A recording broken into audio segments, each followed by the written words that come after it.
Hace unos días vi una entrevista a la filósofa Adela Cortina que me gustó mucho porque ella planteaba que cuando cualquier periodista, informador, le hacía una pregunta sobre un tema, digamos, con cierta enjundia, el periodista esperaba que ella respondiese con un sí o con un no. Y ella decía que la complejidad del asunto impide una respuesta tan simple. Es decir, que siempre hay matices, siempre hay grises, no blanco y negro. Y esta es una cuestión que me ha venido a la mente a la luz del conflicto que está habiendo en Cuba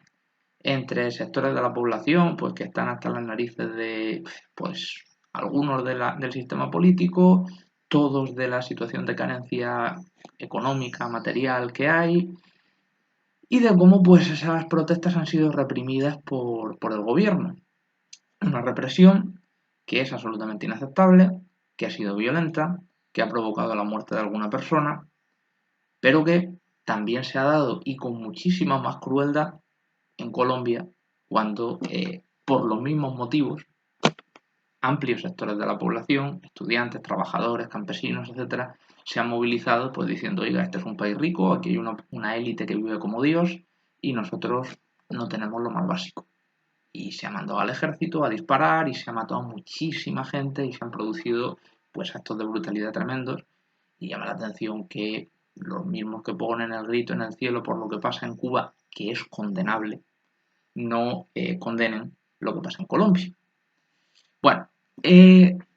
la primera pregunta que todo el mundo se está cuestionando estos días, todo el mundo está planteando, es si Cuba es una dictadura. Y bueno, pues están discutiendo que sí, que no, que es un régimen autoritario, que no es una democracia, que directamente es una dictadura. A ver, es decir, desde mi punto de vista, Cuba es una dictadura. ¿Por qué es una dictadura? Porque es un régimen de partido único. Porque es un régimen que no reconoce derechos civiles y políticos elementales. Porque todos los regímenes de partido único son dictaduras. Porque los derechos más elementales y más inalienables de la población le dan derecho, digamos, le facultan a exigir que se tengan en cuenta sus opiniones, a plantear sus opiniones, a plantear sus proyectos e intentar que esos proyectos, siempre que sean respetuosos con los derechos humanos, ese es el único límite, pues si la mayoría los apoya, se pueden llevar a cabo. Entonces, que todo quede circunscrito, es decir, que el ámbito de decisión político, los márgenes de decisión, las fronteras del campo, las vallas del campo, queden reducidas al proyecto político de un partido, pues implica una restricción radical y absolutamente injustificada a la libertad política de los cubanos que tienen derecho pues, a promover un régimen social, un gobierno socialdemócrata, a proponer un gobierno socialista, pero formado por gente distinta a la élite del Partido Comunista que lleva controlando el país desde hace siglos. En fin, es decir, que una restricción de ese tipo en la libertad política del pueblo no está justificada en absoluto. Y por tanto, es una dictadura en ese sentido. Es una dictadura en el sentido, bueno, en el único sentido posible, es decir, de que restringe radicalmente la libertad política de los ciudadanos, impidiendo que cualquier proyecto político distinto al que promueve el Partido Comunista pueda llevarse a cabo. La propia Constitución dice que Cuba es un Estado socialista y que no puede dejar de serlo jamás. Es decir, a diferencia de la Constitución española que establece sistemas para su reforma, etcétera, etcétera, aquí se establece como inalienable, como intocable, como algo, digamos, inamovible la condición de Estado socialista de Cuba. Y están prohibidos todos los partidos políticos que no sean el Partido Comunista. Leí hace poco, hace un año más o menos, un artículo en el Granma donde pues uno de los periodistas afines al régimen justificaba que no hubiese más que un partido político porque decía que si no sucumbirían a las seducciones del imperialismo, etcétera, etcétera, pero no. Es decir, eso no es aceptable. Igual que no era aceptable que Franco dijese lo de es que no se puede dejar solo y por eso mi dictadura es la única que hay y la falange es la única. Eso es absolutamente inaceptable. La libertad política es esencial. Y luego, si te vas a la Constitución cubana, pues te das cuenta de que siempre en cualquier régimen político, la Constitución, las leyes, tienen una redacción que normalmente eh, se hace para ser atractiva, para ser seductora, para ser agradable a la vista de los terceros. Y normalmente la ejecución material de los derechos que se reconocen en la ley o en la Constitución es muy deficiente, mucho más restrictiva de lo que el tenor literal de esos textos, pues digamos, expresa. Claro, en esa tesitura, si te vas a la Constitución cubana y ves, pues, que hay determinados derechos que directamente aparecen radicalmente restringidos, pues ya te das cuenta, derechos fundamentales, pues ya te das cuenta de que en la práctica, pues el sistema de, digamos, la libertad que hay en la isla y el respeto a derechos tan básicos como la libertad de prensa, como la libertad de expresión, pues dejan muchísimo que desear. Y son derechos que en la práctica no existen. Por ejemplo, es decir, tengo aquí la Constitución de Cuba, la actual, en el artículo, pues, por ejemplo, 53, se dice, todas las personas tienen derecho a solicitar y recibir del Estado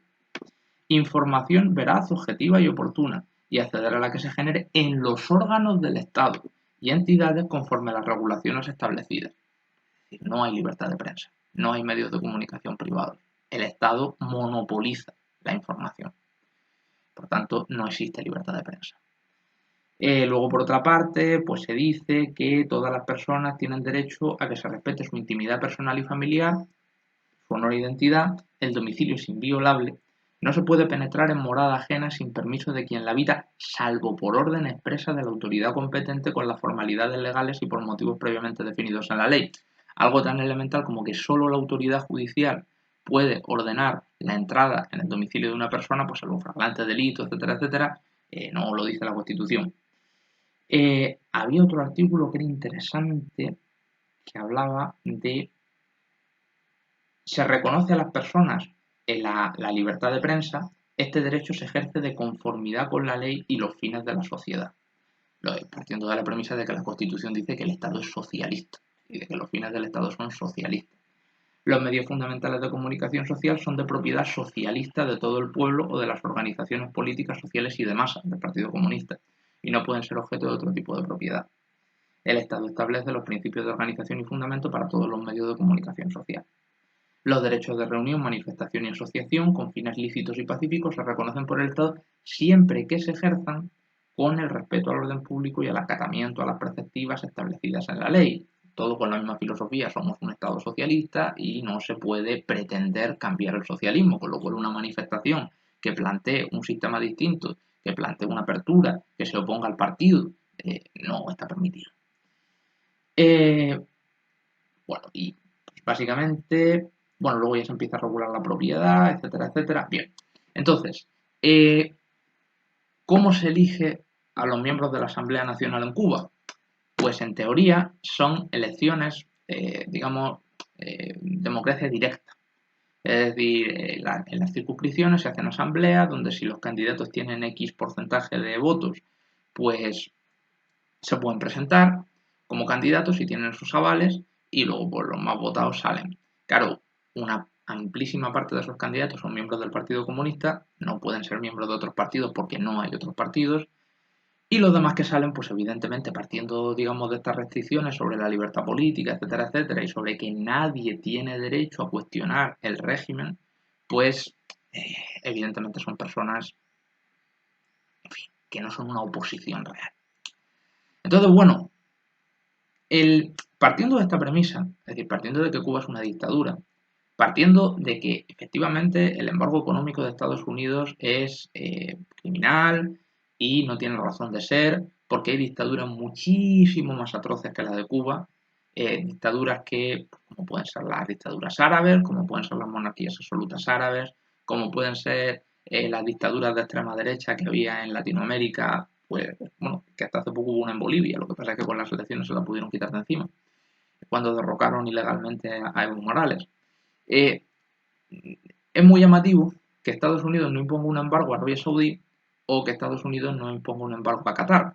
cuando son dictaduras donde no es solamente que haya un partido único, bueno, y directamente es pues, una monarquía donde el rey es Dios, pero no es solamente, digamos, eso, es decir, es que aparte, pues las mujeres no tienen derechos tan elementales como poder votar o como poder hacer cosas sin que sus maridos.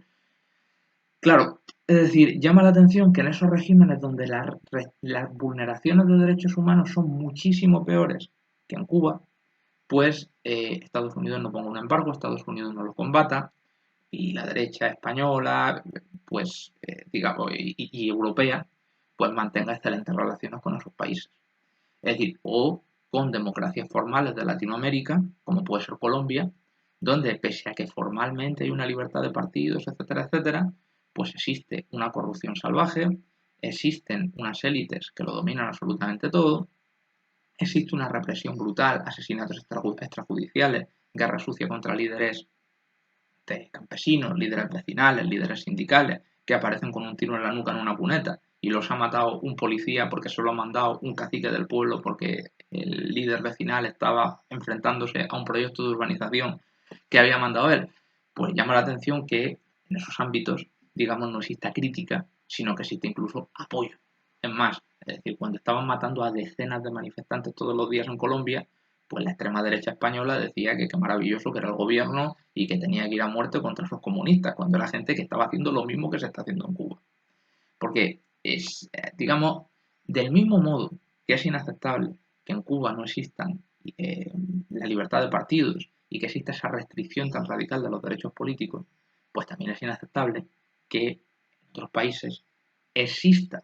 un barniz exterior de democracia cuando te vas al interior y te encuentras con que los derechos humanos son radicalmente vulnerados, derechos sociales, como el derecho a un salario digno, como el derecho a una vivienda digna, como el derecho a la sanidad, como pasa por ejemplo en Colombia, donde la pobreza es atroz y luego hay una élite que es multimillonaria, y también en la práctica se vulneran otros derechos que nadie cuestiona formalmente, como el derecho a la vida, el derecho a la integridad física, el derecho a la participación en la función pública en condiciones de igualdad, presentarte unas oposiciones y ganarlas. Eh, Formalmente se reconocen en Colombia, pero en la práctica no existen, porque si tú te enfrentas a un cacique rural diciendo usted está explotando a sus trabajadores, te encuentras con que el cacique habla con el comisario de policía del pueblo y el comisario de policía del pueblo te manda un sicario y te pega un tiro. O te encuentras con que la administración está copada de una forma absolutamente bochornosa por los enchufados de los partidos políticos que gobiernan en cada momento, el Partido Liberal o el Partido Conservador, porque de ahí digamos que no salen, que bueno que los han cambiado el nombre, pero son los mismos, las élites bipartidistas que en el fondo defienden el mismo proyecto político. Entonces, como digo, muy hipócrita criticar lo de Cuba y no criticar lo que está pasando, por ejemplo, en Colombia. Es decir, en realidad, esto es una cosa que yo siempre la he dicho. Los derechos humanos están tremendamente interconectados entre sí, de tal forma que si no se respeta el derecho a la vivienda, si no se respeta el derecho a la educación, si no se respeta el derecho a la sanidad, si no se respetan los derechos sociales, los derechos civiles y políticos no se estarán respetando a esa parte de la población a la que se le niegan los derechos sociales. Porque para ejercer los derechos civiles y políticos es necesario contar con las condiciones materiales que te permitan formarte, informarte, tener la cabeza amueblada, no estar sometido a una situación de sufrimiento y de opresión que te anule como persona y poder votar, poder leer, poder participar en política. Entonces, no hay derechos civiles y políticos si no hay derechos sociales. Y por otra parte, es muy difícil mantener los derechos sociales si no se respetan los derechos civiles y políticos, que son valiosos de por sí los derechos civiles y políticos, porque respetan ámbitos de la dignidad humana elementales, es decir, porque no somos animales que simplemente con darnos de comer, pues baste. Es decir, somos personas con dignidad, pues que evidentemente si se nos niega el derecho a hablar, el derecho a criticar, el derecho, digamos, a plantear un proyecto personal para que la gente lo valore, pues se nos está negando la dignidad más básica, se nos está dignidad, digamos, denegando se nos está negando nuestra condición de seres humanos libres y racionales y se nos está relegando a la condición de bestias. Pero aparte de eso, es decir, los derechos civiles y políticos son esenciales para que haya derechos sociales porque sin derechos civiles y políticos se cae en la tiranía y la tiranía acaba oprimiendo a la población de una forma salvaje. Es decir, en los regímenes donde no hay libertad de prensa, en los regímenes donde hay un partido único, donde el gobierno tiene claro que es intocable porque nadie le puede cuestionar, porque si alguien le cuestiona le dicen que es un contrarrevolucionario y que va contra los fines del Estado, o que es un comunista masón, y lo pueden meter en la cárcel, pues en esos regímenes el gobierno se siente Dios. Es decir, y como se siente Dios, la corrupción, el mal gobierno, la dejadez, la, digamos, desconexión radical entre el gobierno y la sociedad, el desprecio del gobierno hacia la sociedad, que los ve como súbditos, es decir, estos son piojos que si hablan yo tengo derecho a meterlos en la cárcel, pues provoca que tampoco haya derechos sociales porque el mal gobierno pues acabe produciendo pues eso, es decir, una falta total de eficiencia, un, digamos, endiosamiento de los gobernantes que dejan de preocuparse por el bienestar del pueblo y que solamente se preocupan pues, por sus redes clientelares, en fin, lo que está pasando en Venezuela. Es decir, que desde los comienzos del gobierno de Chávez, que hizo cosas tremendamente positivas, alfabetizando a la población, repartiendo la riqueza, hasta ahora, pues la corrupción, la represión, la falta de independencia del Poder Judicial, que está totalmente sometido al gobierno de Maduro, eh, la falta, digamos, de contrapesos elementales, porque la clave de una democracia está en los contrapesos, en que el gobernante se sienta vigilado, en que sepa que hay una alternativa, que está diciendo, oye, como lo hagan mal, la gente me va a votar a mí. Pues si no se cae, pues en lo que hay ahora mismo en Venezuela. Un gobierno despótico, un gobierno totalmente inútil y un gobierno, pues, en fin, es decir, que independientemente de los factores externos, pues está condenando a la población a vivir tremendamente mal por su ineficiencia y por su despotismo. Y bueno, y también pues hay una obviedad, que vivimos en el mundo real. Es decir, y que al PP y a Vox, por ejemplo, pues la democracia no les importa. Es decir, les importa las cosas de comer. Les importa que sus élites, esto yo siempre lo digo cuando me dicen lo de Cuba, etcétera, etcétera, yo digo, sí, Cuba es una dictadura, pero es que antes estaba la de Batista. Y con Batista directamente la gente no podía votar ni siquiera en las asambleas esas populares que están controladas por el castrismo, pero es que directamente ni podían votar. Y había una represión militar tremenda contra la población. ¿Por qué no criticabais a Batista? No criticabais a Batista porque defendía vuestros privilegios. Es decir, no criticabais a Batista porque los derechos sociales que a día de hoy se reconocen en Cuba a la población pues son insuficientes, porque hubo mucha pobreza. Pues en aquel momento ni se reconocía a la gente. Y la gente era más pobre. La gente de las clases medias, clases bajas, eran más pobres de lo que lo son con Fidel Castro. Y las élites vivían como Dios, que ese es vuestro modelo de sociedad. El modelo de sociedad del PP y Vox. Es decir, un camarero que cobra 600 euros y no puede llegar a fin de mes, bueno, una legión de camareros, y luego el dueño de la discoteca, el dueño del hotel o el dueño del bar, que vive como Dios con la facturación que gana explotando ese camarero. Ese es un modelo de sociedad. Y eso es lo importante para ellos. Entonces ellos nunca van a criticar una dictadura, nunca se van a oponer a una dictadura que defiende ese régimen económico. Se van a poner pues, a las dictaduras, a los malos gobiernos como Cuba, Venezuela, porque proponen un régimen económico que contradice sus intereses, contradice sus privilegios. Pero que sea una democracia, una dictadura, les da exactamente igual. Y con Estados Unidos más de lo mismo. Todos sabéis que Estados Unidos, en Latinoamérica, apoyó dictaduras infinitamente más represivas e infinitamente más atroces que la cubana, y lo sabemos por el número de muertos que hubo, como la de Pinochet, como la de Videla, para eliminar gobiernos democráticos como el de Salvador Allende que habían salido de las urnas. ¿Por qué? Porque estaban atacando los privilegios de sus multinacionales, porque estaban planteando la nacionalización para poner al servicio del interés general de recursos naturales que, previo soborno, las multinacionales norteamericanas estaban expoliando. Le daban un 10%, un 5% de lo que ganaban al presidente de la República, al dictador, y se quedaban con el resto. Y la población mientras muriéndose de hambre. Entonces esto es una cosa que hay que saberla. Es decir, que los grandes defensores de la democracia que te hablan desde la derecha, Vargas Llosa, etcétera, etcétera, nunca van a criticar al régimen de Batista, nunca van a atacar al régimen de Batista, nunca van a atacar a Arabia Saudí, nunca van a atacar a aquellos regímenes que se llevan bien con Estados Unidos, que se llevan bien con las multinacionales, que se llevan bien, pues eso, es decir, con las élites económicas de toda la vida. Porque a ellos lo que les interesa es que esas élites económicas sigan engordando mientras el pueblo las sigue sosteniendo. Entonces, en fin, esto es lo que hay. Es decir, yo siempre cuando me plantean cuál es el régimen político que considero más adecuado, yo siempre hablo de los países nórdicos, de Finlandia, Dinamarca,